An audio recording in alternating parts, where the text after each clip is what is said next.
Hi everyone.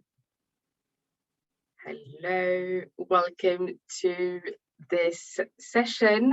I'm very happy to be here with some of my amazing colleagues. Today I'm going to introduce you a bit. This session is about graduates and interns experiences. So really want you to have an idea of what their experience has been. So I will let my colleagues introduce themselves for you to understand a bit better, what they're doing today and who they are before they start introducing and talking about their experiences. Over to you guys. Who wants to start with? I'll go first. Hello everyone, my name is Chris. I am a solutions consultant here at Adobe. So I did an internship with Adobe back in 2019 with the solution consulting team. I then went back to university and then I've returned to Adobe as a graduate as well. So I've done both. And for a bit of context, I studied computer science at university. So a bit techie, but then decided that I wanted to kind of go a bit more in the consulting world, a bit more of the business world. Hello everyone, welcome. My name is Inês and I'm actually still studying. I study at Coventry University International Business Management, and I'm currently taking my placement.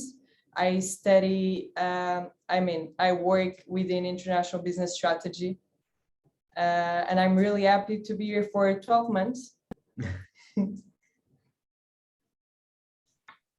We're happy to have you also for 12 months, Inês. I see we turned on our camera or our mic on at the same moment, Donald. If you don't mind, I'll skip in between.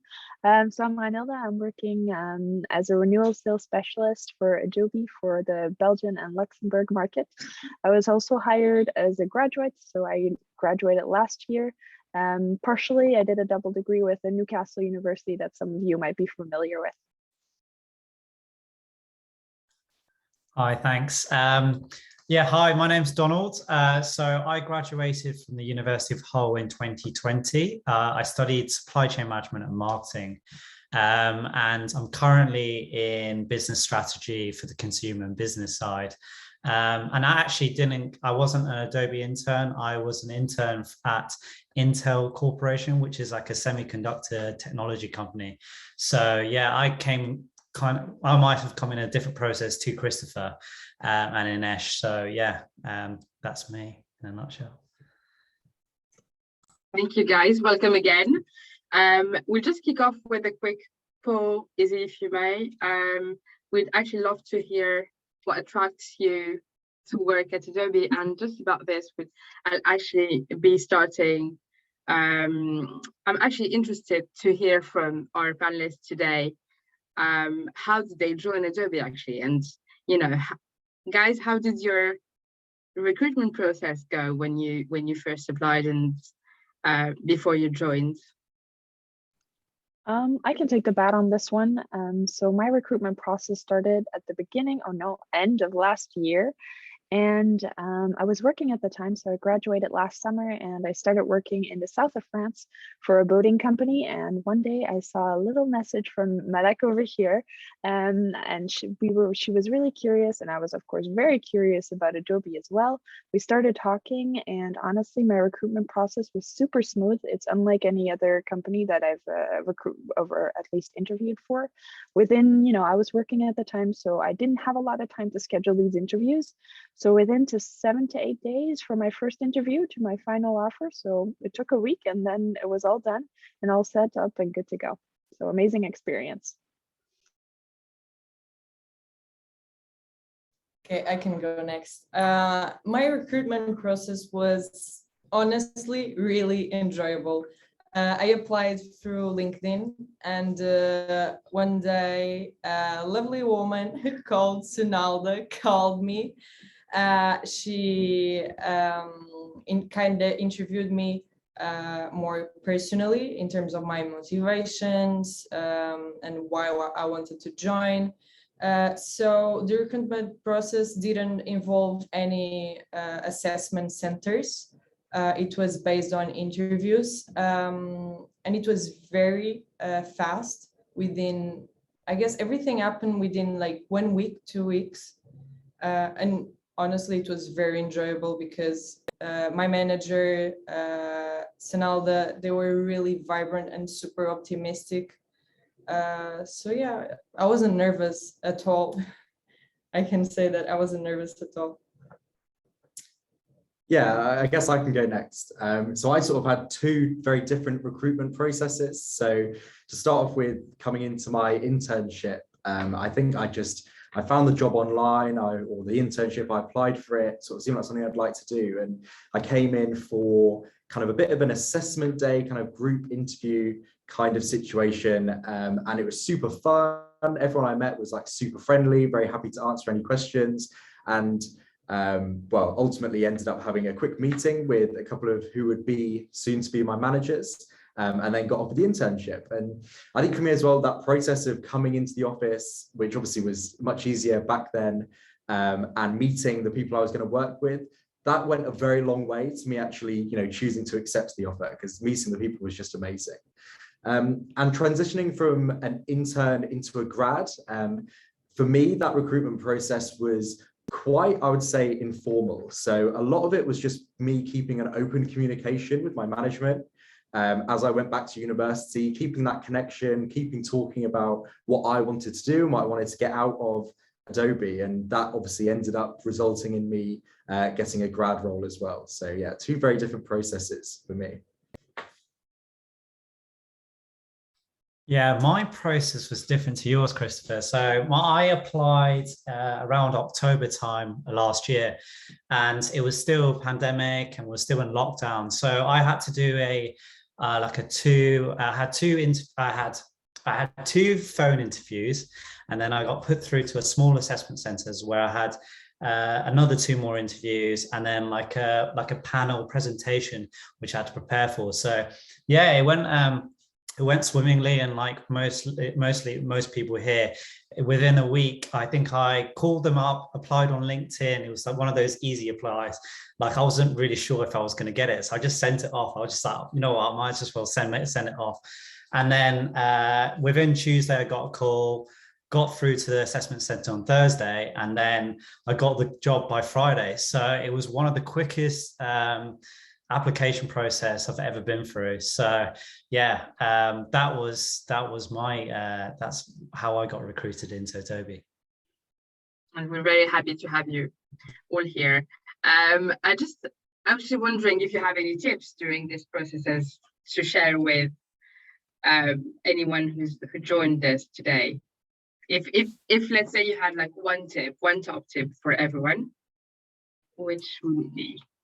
I think for me, especially interviewing with Adobe, I would say be your genuine self. I think Adobe as a culture is big on you bringing yourself to work and being yourself. So be yourself in your interview.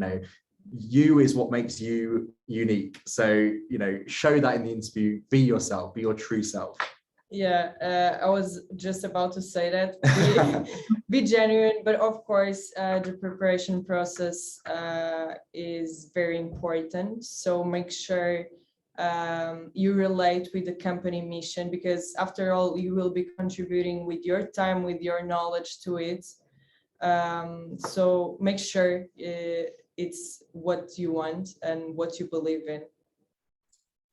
Yeah, I want to just add on that and say, yeah, as Chris says, you want to be as just genuine as you can. Like, I feel like it's a really good company. They've got good core values. And if there was one tip that I thought I kind of might have used in my interview process, was I asked a lot of questions, and I asked a lot of questions about the people interviewing me, because one good tip that I learned from someone else was people love talking about themselves. That's why I'm on this call today. I was just going to say, if you ask the interviewer, ask her questions, they'll get to open up more, and then you can build a bit of rapport.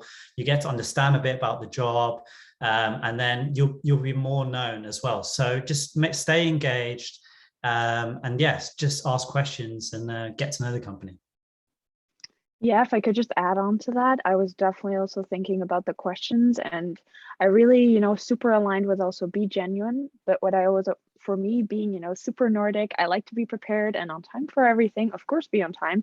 But what I try to do, especially for, interviews where you really want the job, is that I prepare questions in advance. So I do my research and I prepare some questions because I know that if I have to think about questions on the spot, I'm going to be either nervous or I'm going to be enjoying the talk with whoever you're talking to. So prepare some questions, look into the company.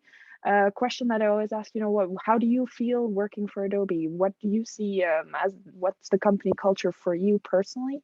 So definitely write some questions down before, and then when you go into the interview, maybe you'll think of questions on the spot, but you'll always have those pre-prepared questions just as a backup.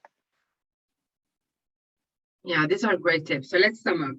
Be you, be genuine, do your research, know the company missions, that they also reflect on who you are, basically, and make people talk about themselves and open up to you, and prepare some questions in advance and do your research again. I think that also goes to that part. So these are great tips. I do agree with everything you just said. And let's take now on the timeline, on the recruitment timeline. So now you've got your offer. You started to work at Adobe. How did you? I know that all of you actually, I think, started in this virtual environment, except you, Christopher, because you got to see some people before. But last year you all started with this remote virtual environment. How did you get to meet with your teammates and your colleagues while working virtually? Yeah, well, like you say, I was privileged enough to be interning at Adobe pre-pandemic, so I was lucky to meet a lot of my colleagues before I sort of returned, which was hugely helpful. But obviously there was a few people who had like moved into our team or who were new since I'd left, who I'd never met before. And I think for me, I just made a special effort to just put in 15, 20, 30 minutes in our diaries, virtually, just to literally just get to know each other, just introduce ourselves, talk about things that we like, talk about how we're finding our jobs, all this kind of stuff. But yeah, just put some time in. It sounds like you might be bothering people or that people are super busy, but it sort of goes back to people love talking about themselves. If you say, oh, can we have a little chat for half an hour and you can tell me your life story, they'll be more than happy to do it. Yeah, exactly. I think, I came in, didn't actually only recently met my manager for the first time 2 weeks ago.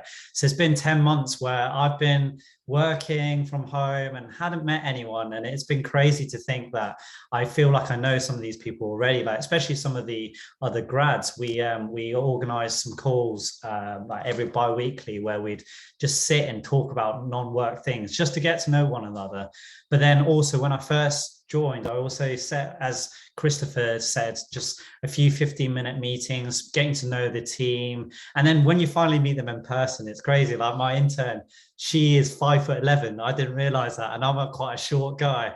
So I was absolutely shocked. But it was great to actually finally meet people in person. But yeah, it's a really flexible company environment to work in at the moment. It's like, for instance, I'm working from home today and Christopher and Nash are working from the office. So yeah, it's great to have that flexibility as well, which has been great. So that's probably how I got to meet some of my colleagues.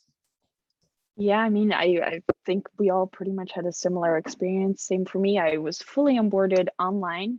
And for me, because I work in France, I work in the Paris office and my team is based in Belgium. So I've met my French colleagues, but I haven't met my Belgian colleagues who are actually the colleagues I work with on a day-to-day basis. So I have to say it was quite difficult to, really get to know them, especially considering that a lot of the people I work with in account management are a little bit older. So sometimes it's a little bit difficult to find, where do your hobbies or where do your lives really meet? But yeah, I definitely agree, schedule some virtual coffees, do all of that. And when possible, try to maybe have a call. If you have a question, for me, it was super hard to admit, I have a question. I don't want to bother them. What should I do? And just pick up the phone or send them a little Slack or Teams message like, hey, I have a question. Could you answer this for me? And I think, people love answering questions, just like they like talking about themselves. They want to feel appreciated. And if you ask people, hey, I have no knowledge, but you do. Can you give me some of your knowledge? They'll feel better about themselves and they'll want to answer that question. So definitely ask all the questions you want and don't feel embarrassed about it.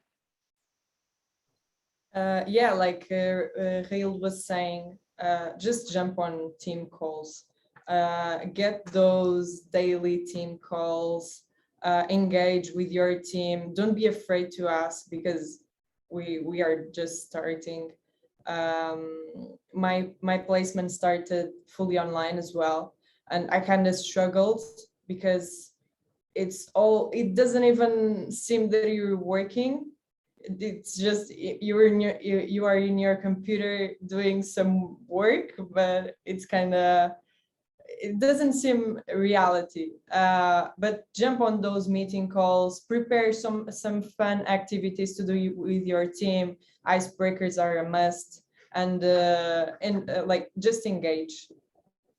And actually, I like what you're saying, Ines. So what made you switch from that moment where you don't feel like you are part of a company or doing, like you are working into, okay, now I'm part of something, I'm part of a team, and I have some work to do. Like,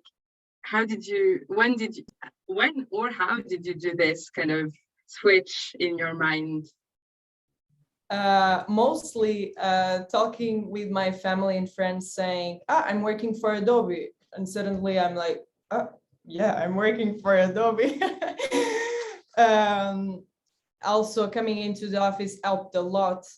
Talking with people within the business, what they do, how they started, it helps a lot, definitely. Yeah, and I think for me, it was, so I had kind of two onboardings, right? So the first time I got onboarded for my internship was in person, and that was obviously amazing. And I was super excited and everything. But even the second time when I did my onboarding online and we're, watching videos about the history of Adobe and hearing about all the amazing things that we do, even that second time round, I was just super excited to be a part of the business. It didn't wear off the second time either. But yeah, I agree. I think especially now coming into the office a little bit more, you sort of start to have a lot more casual conversations with your team, which, just in the nature of it, you sort of miss from working remotely. But yeah, for me, like the onboarding process initially was like a huge, made me feel like I was part of something really amazing. I actually had exactly the opposite. During the onboarding, I really felt like it wasn't real. And for some months, I really felt like, yeah, okay, I'm working at Adobe. I know I am. It's like when you go on holidays and you don't realize you're going to take a plane the next day until it's like 2 hours before, and you're like, oh yeah, I have to go take that plane now. But yeah, during the onboarding, I really didn't feel a part of Adobe. And I think the first moment that kind of hit me, so I'm in the sales organization. So the first moment that hit me is when it was the quarter closing, right? So all the bookings have to be closed. Everyone is in a hurry to get all the contracts in. And after that, you have a huge discussion with all your coworkers, old hands where, they shout out and like, oh, actually, I know that you did a great job. You feel that recognition. You're like, okay, yeah, I'm actually part of a company. And, then I thought, okay, I'm working at Adobe, great. But then I went to the office, I think 1 or 2 months ago, and then it felt real all over again. I was like, okay, there's an actual office. My coworkers are real. This is not just a fever dream. Yeah, similar to you, actually. I was like, when I first joined, it felt very like, I don't know, I was just in a bit of a weird space a bit. And then I think it was like, my boss, he's in Germany at the moment. My manager is in the UK. There's people dotted around all over Europe. But I felt like I was part of a team when my boss from Germany sent me 3 bottles of wine, and we did like a wine tasting day online. And just team days, getting to know people and actually like other stakeholders within the business, once they kind of recognize you and ask for your help and your input, I started to feel more in the team, more as a part of if I was in Adobe. And recently as well, like going into the office, actually seeing the people in person and actually having those coffee chats with people has really made me feel like made me feel a bit more confident as well, actually, just recently, like going into the office, speaking to people, and it's been great to get actually involved. Yeah, feel that. And I'm also curious to know, what was the moment when you realized that you, even though, it's either you're an internship or it's your first job, that your job actually is as important as anyone else's in the team or in the organization. When did you, feel like, when did you actually grow to be more confident in your job? This is really the question, I think. For me, I think, obviously, again, quarter closing, super important. But, when you arrive in a sales organization, your account management team or your account executive, they're kind of like the holy grail of the team. You're like, oh my God, you're so important. I'm only a small snowflake in comparison to you. But the moment I realized that actually, our whole sales cycle and our whole organization is so fragmented that everyone has a little part to play, and it's the same in nature. Like if one little bacteria is missing, so many other things will kind of go off the rails.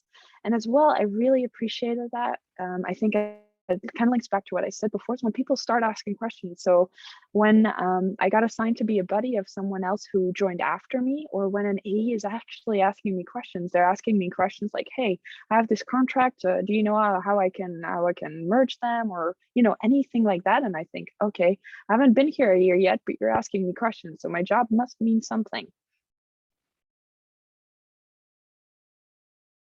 And just a quick precision, AE is an account executive, and they're the kind of people that Reinhilde will be working with.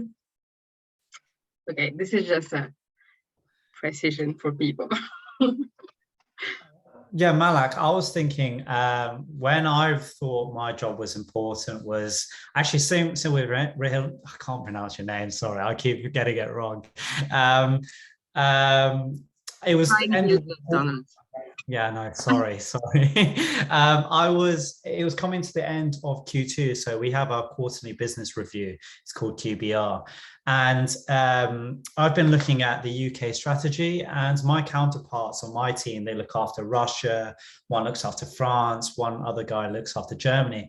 And then I realized I presented in front of like 100, maybe about 60 to 100 people as part of this QBR. And it was really nerve-wracking at first, but I felt like people in the comment section were saying, oh, congrats. I've got a few personal messages through Teams and saying you did a really good job. And then at the end of it, I just feel so satisfied, because that whole week before I was prepping like till like 10 o'clock and like writing up scripts and everything like that. And to know that it went well, and then it being recognized, and then people actually coming to you after the QBR asking on what we could do next was really like, that was really good to me. So yeah, that's how I felt like I was more involved in the company and trying to make a name for myself.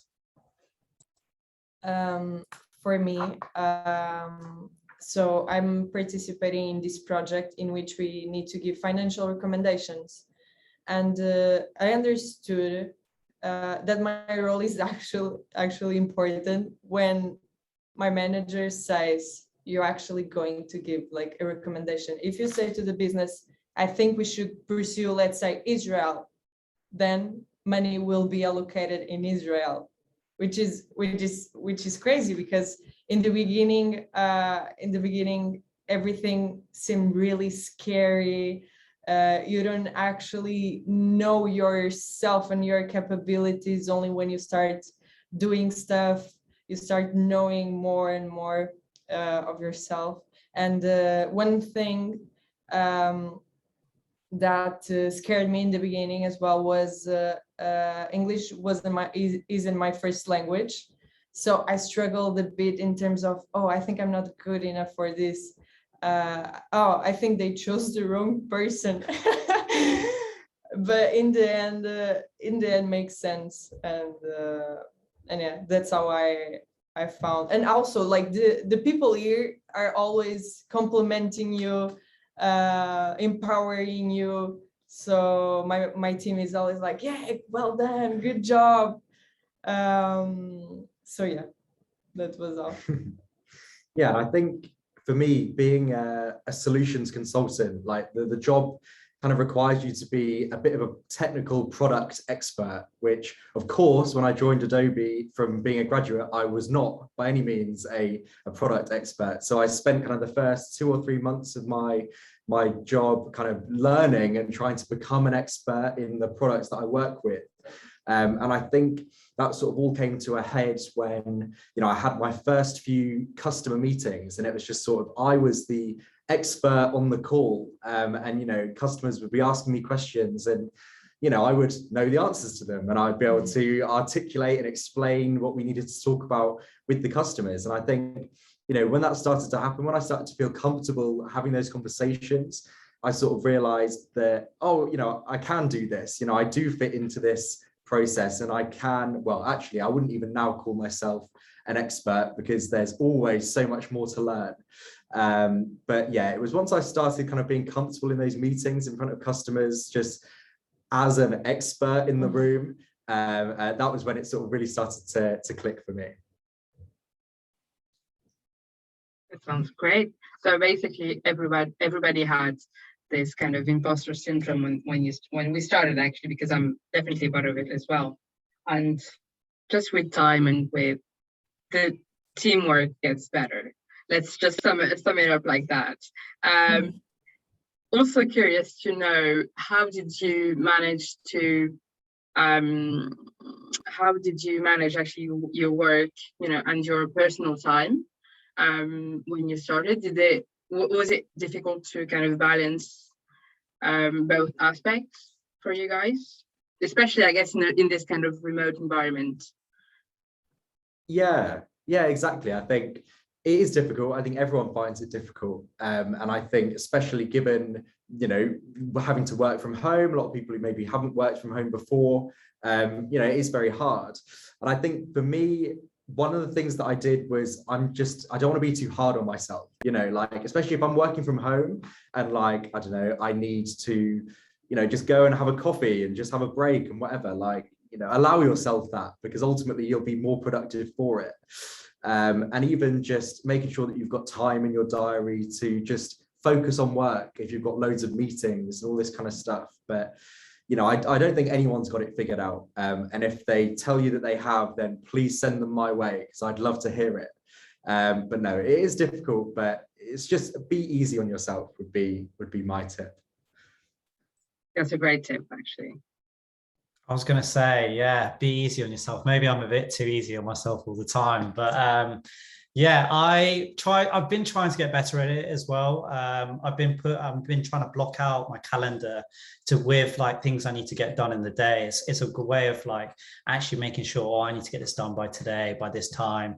And also like every Monday morning and every Friday evening, I always space out some time at the start and the end of the week, just so I can go through what I have to get done in the week. And I've been trying to get better at this. It's something that, as Christopher said, you can improve on. So that's how I manage my time.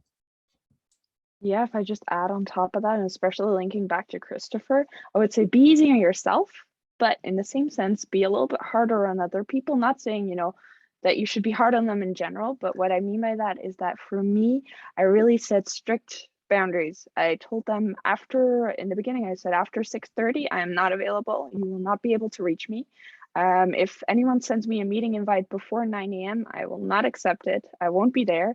And another thing that I do, and I still do, is, I'm in sales, obviously, so I have to call all the time and on the phone all the time. But I think I'm one of the only people that on my work phone, I don't have Teams and I don't have email. So if you want to reach me, you got to go through my laptop. So for me, that's a really easy way that if you want to reach me, I'll be at work. But if it's 9 p.m. and you're trying to call me about a deal, honestly, it's my time and that's just for me and I don't want work to interfere with that. Just be strict on others and say, hey, this is my private time and I'd like you to not interfere with that. So yeah, that's what I would say.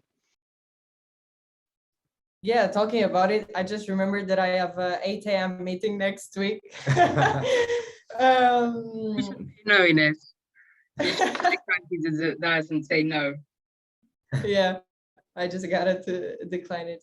But no, I find it easy, honestly, to balance it because I guess this work is really task oriented. So you have your tasks, just do them. You're not pressured. I don't feel pressured at all to work after hours. But if I have an extremely important thing to do, I gotta do it. But yeah, I would say it's quite easy to balance it. Just allocate time. Work time is work time. Your time is your time, like Khail was saying. Yeah, I think it's your goal basically to know when you want to work and when it's absolutely not time to work.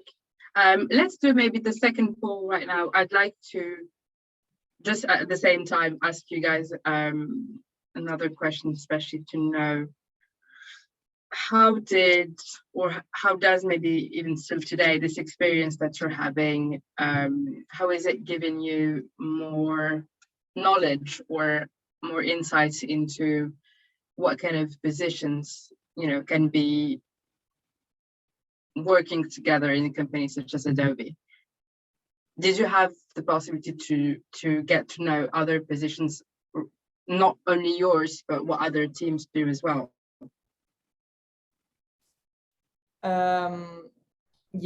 Yeah, for sure.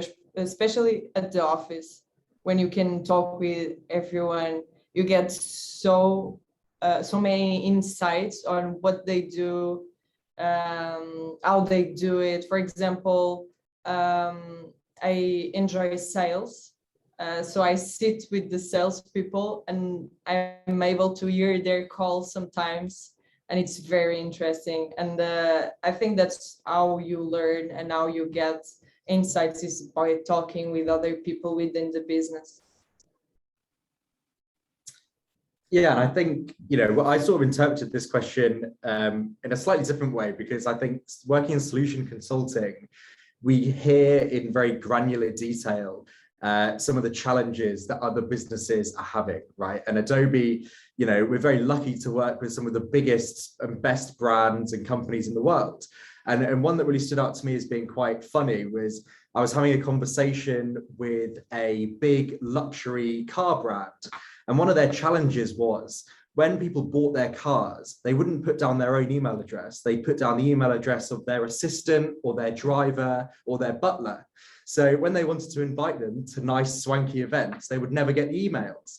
So, that's a challenge that I'd never really considered that existed. And just so many things like that, just by having the opportunity to work with clients and go and see their offices and meet the people, you just learn so much about how different businesses operate, things that you could never imagine.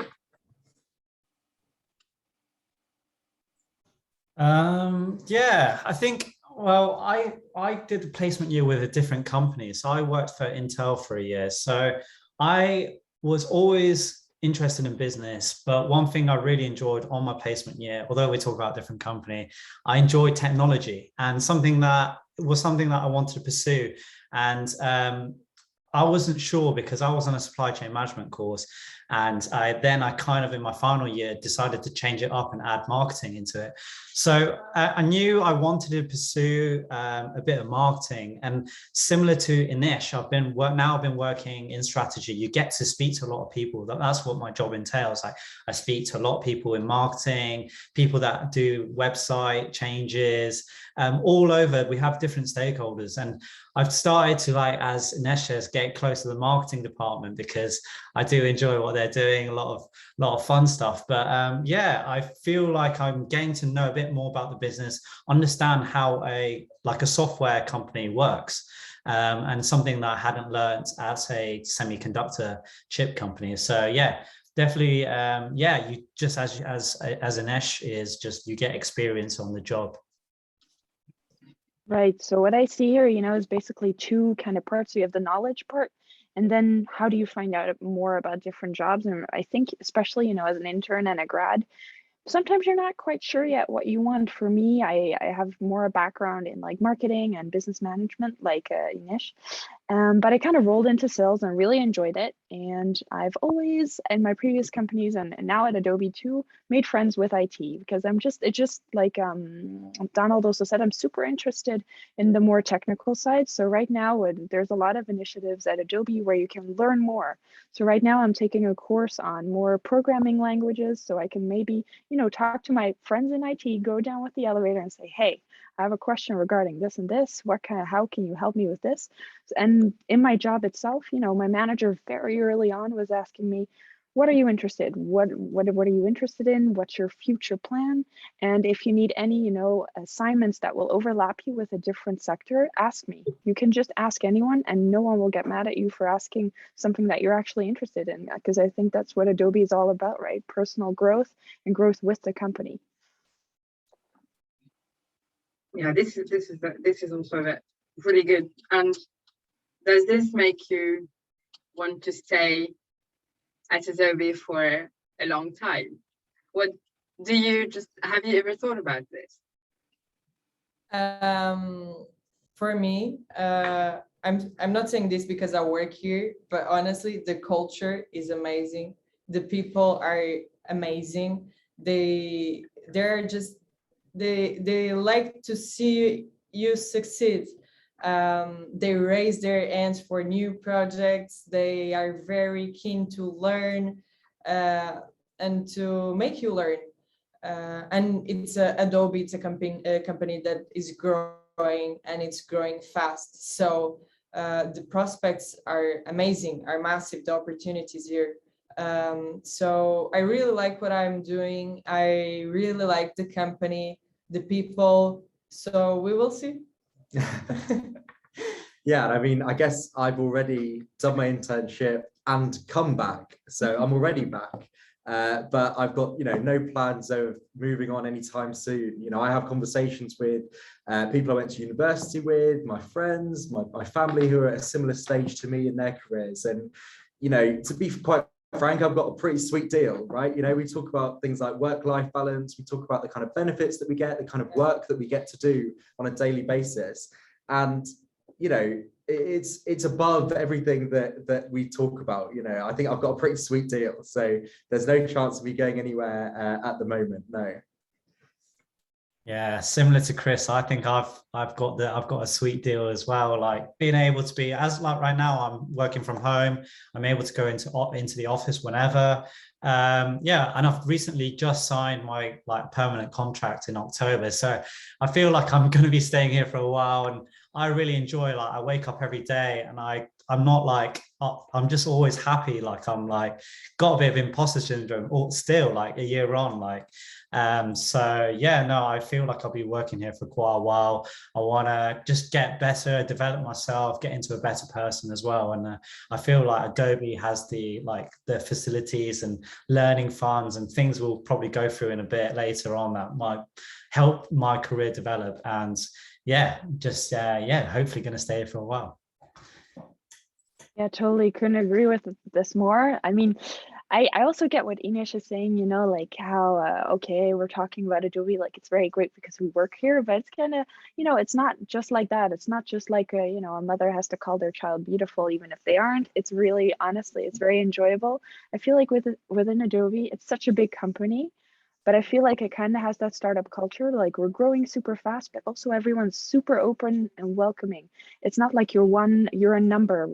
It's not like you're a number. Okay, that didn't come out quite right.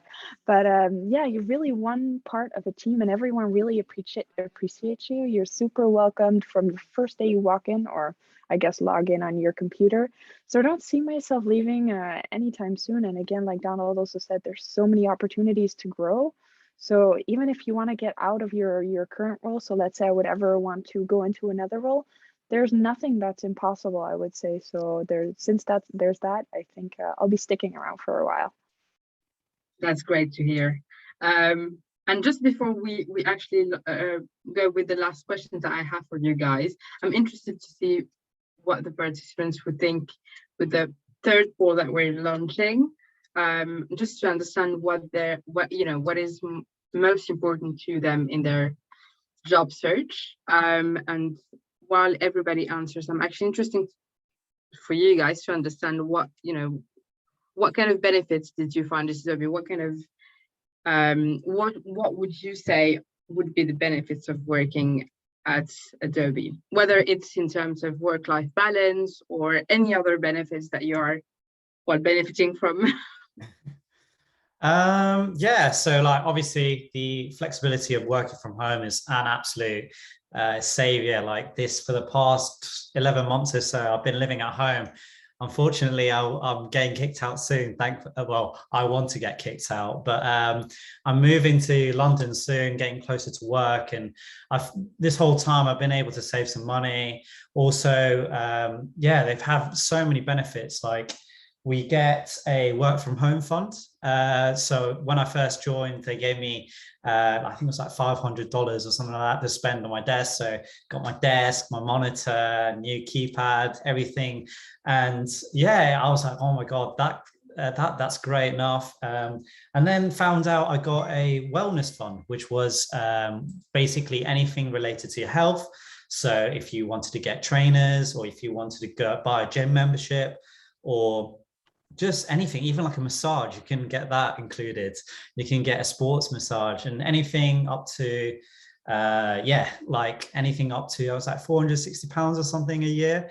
So you can spend to look after yourself. And I was like, this can't get any better. And then I found out as well, there's another learning fund as well. So if you wanted to do a course or have any coaching, you're able to spend some budget to focus on what you want to develop as well. So there's loads of benefits as well. They have a whole like benefit like website, and you can like opt into like some weird things as well, like getting glasses for free, and there's a lot there. And I'm quite fortunate that I've got a great work-life balance at the moment, and yeah, it just feels good. I don't know if Ines have you been abusing the benefits?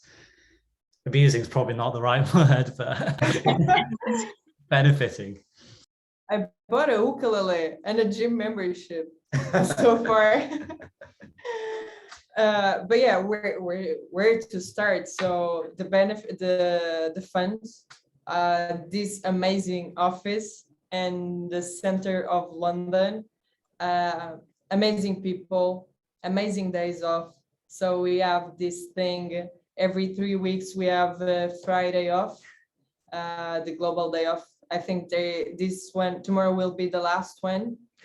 And yeah, the coach, the people, fans, yeah, everything is good, honestly. Really good. And yeah, I think for me the main thing is the pension contributions. Now I'm only joking, that's a bit boring, although they are good.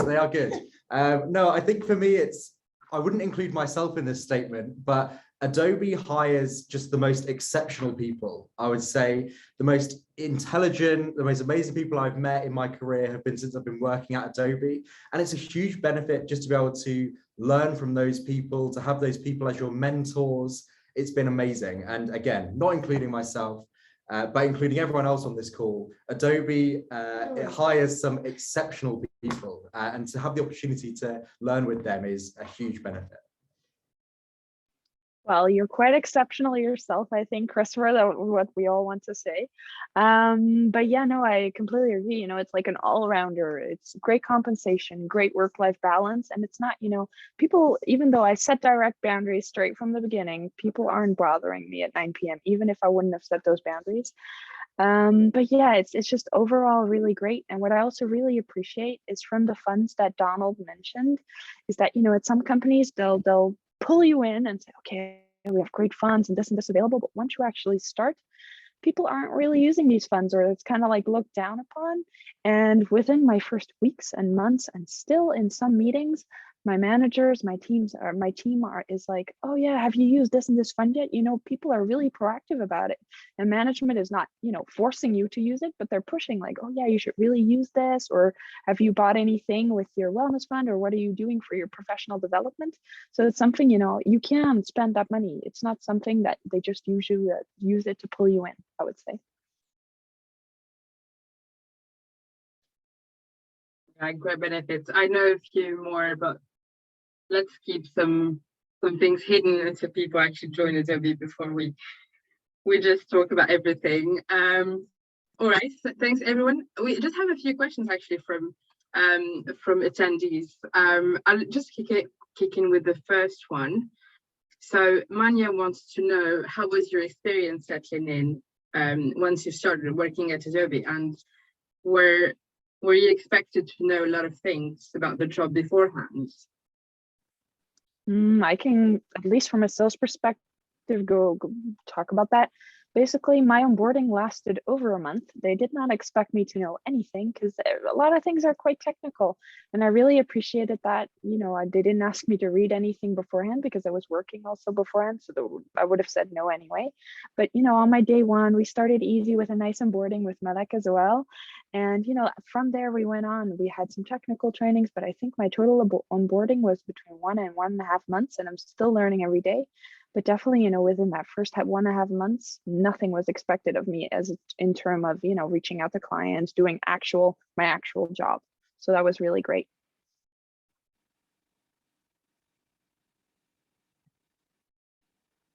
Anyone else wants to answer this question? I think for me, given that, I mean, I guess my role was quite technical, as in kind of being a bit of a product expert. And there's some, base knowledge that comes along with that. A lot of the people that I work with on my team come from like a tech background. Some people don't even come from a tech background. But the idea is that, at least in my role, you're kind of an expert on an Adobe product or a range of Adobe products. So there's no expectation for you to be, super clued up on the specifics of that straight away. And yeah, I think my onboarding process, as I mentioned earlier, I spent the first 2.5, 3 months of my my kind of actual full-time role learning so that I could kind of become a bit of an expert. And there was no pressure on me to do it super quickly. It was just, I was given the materials, I was given the resources, I was given who I needed to talk to.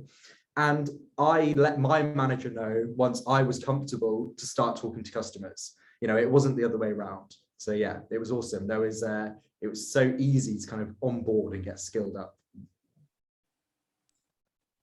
Sounds good. And another person actually is asking if you were hesitant to apply in case you didn't meet like all of the skills in the job description. Ryan, this doesn't concern you because you technically didn't apply. I actually went to you, but for the others who actually applied.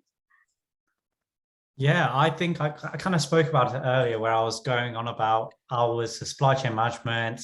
Adobe is more like our creative marketing like company. And I was like, you know what, I might send it. They'll probably say no anyway. And that's why I just applied on LinkedIn. I think that's the reason why. I was just like, there's no way they're going to phone me back. And when I got a call back, I was just so confused. So I thought, yeah, it was just, yeah, there's a point where you like anyone can apply. Like I think there's a new grad that just started and she did like film photography at university or something complete, not film, but like creative arts or something like that, or English, I think it was English. And then she's working in like a performance marketing role. So yeah, it doesn't really matter about your background, especially even like the university I went to. I wouldn't say it's the best of universities, but I'm here now. So it's kind of like, it doesn't really matter about your background. It's more about just the person, who you are, just be as genuine as possible. And that's it really. Yeah, in terms of course, my course relates directly with what I'm doing right now. But like Donald was saying, I don't go to Harvard or Oxford, and people in general go to like normal universities. I think what they really require here is personality and willingness to work and give your best. Yeah, I'll actually jump in on that. From a recruiter perspective, honestly, having or not having all the skills that are described in job description is fine. Not having any experience related to the job that you're applying for is fine as well. That's not what we're looking for. I think whether it's from an internship or for a grad position, obviously we're not expecting people to have a ton of experience before or a ton of knowledge of the market or software companies or anything. We're just looking for someone who's really curious, who's done his research or her research, and who are really interested in what they're applying for. So I think that's really what matters most, instead of doubting to apply because you feel like you don't have experience or your university is not on the top universities. This is not something we care about, to be honest, at all. So just when in doubt, just apply, and you might be surprised actually. Another questions we have, let's see. So earlier we spoke about any tips that you would want to share for the process. Is there, in the opposite, anything that you would want to completely avoid in an application or an interview?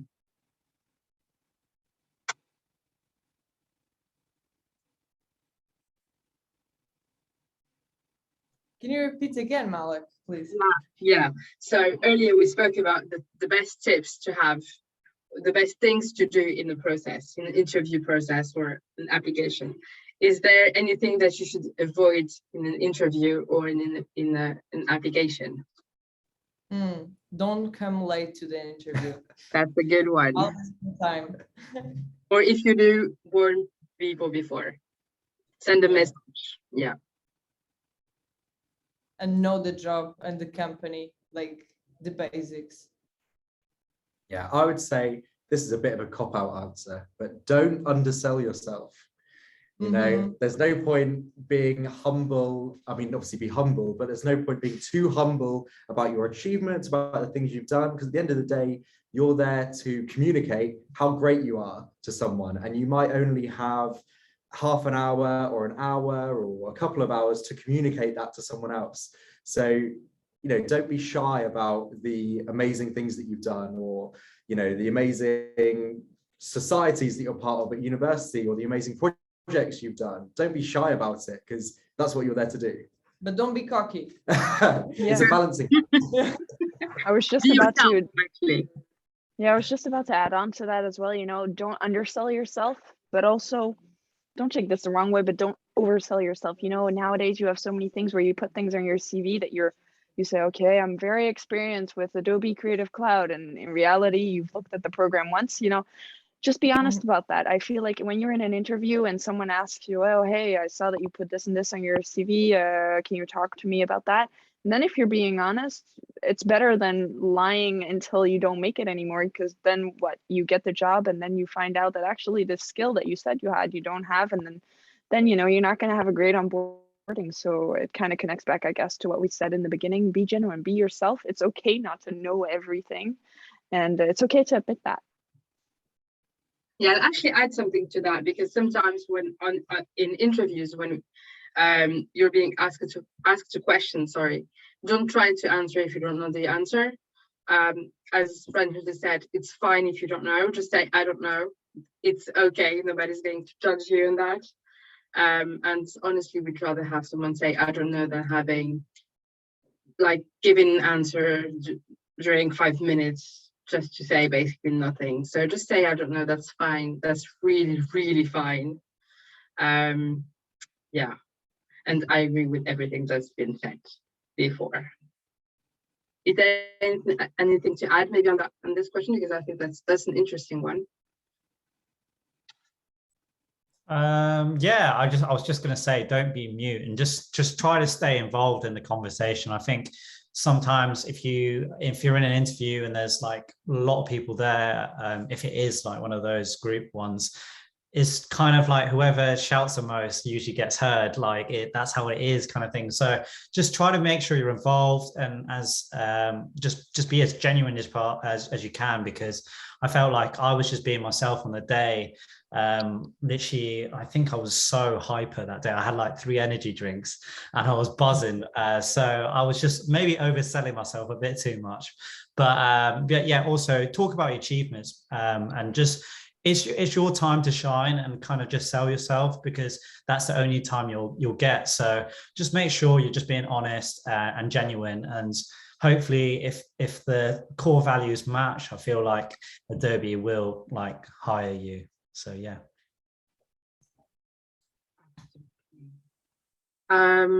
Maybe one last question. How do you learn which job position is the best for you? So let's say you have a number of positions advertised. How do you decide to apply to one, maybe not the other? I would say trust your gut feeling. For me, the gut is always the way to go. You know, whatever my gut says, I'll follow that. I learned that, you know, going to school, and I don't know, I like to follow that, but also, you know, don't overthink it. If there's, usually you have a lot of job postings that are quite similar, but they're just a tad little different. For me, I like to always, you know, if something comes on my path, I'll try it. And if I don't like it, I'll change. You know, there's no shame in taking up a role or applying for a role that's not completely what you want, or not completely what you imagined it to be. It's never too late to change. So honestly, just follow your gut and see what comes on your path. Don't overthink it too much. You know, don't read lines that aren't there.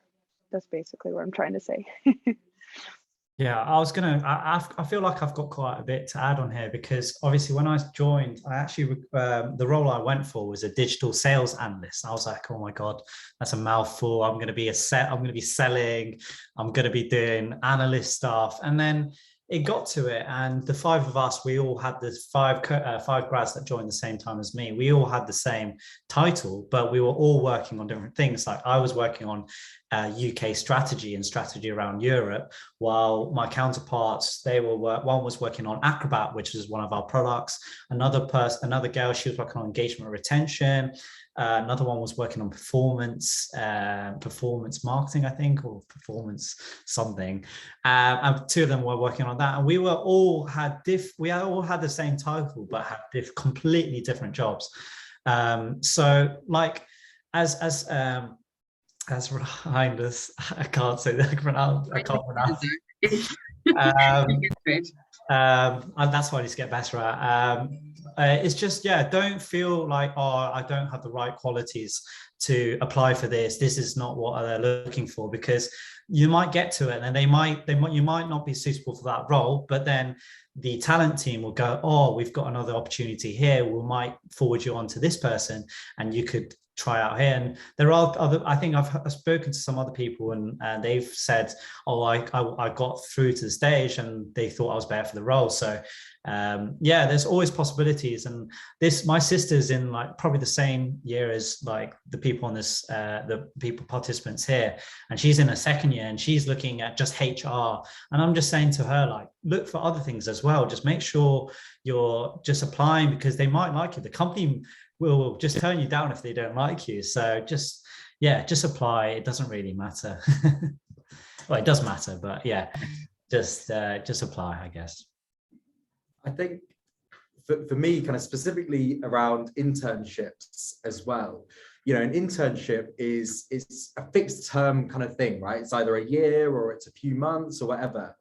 So it's only going to end one of 2 ways. You're going to do it and you're going to decide, this is amazing, this is exactly what I want to do, you know, and you're going to come away from that feeling really positive.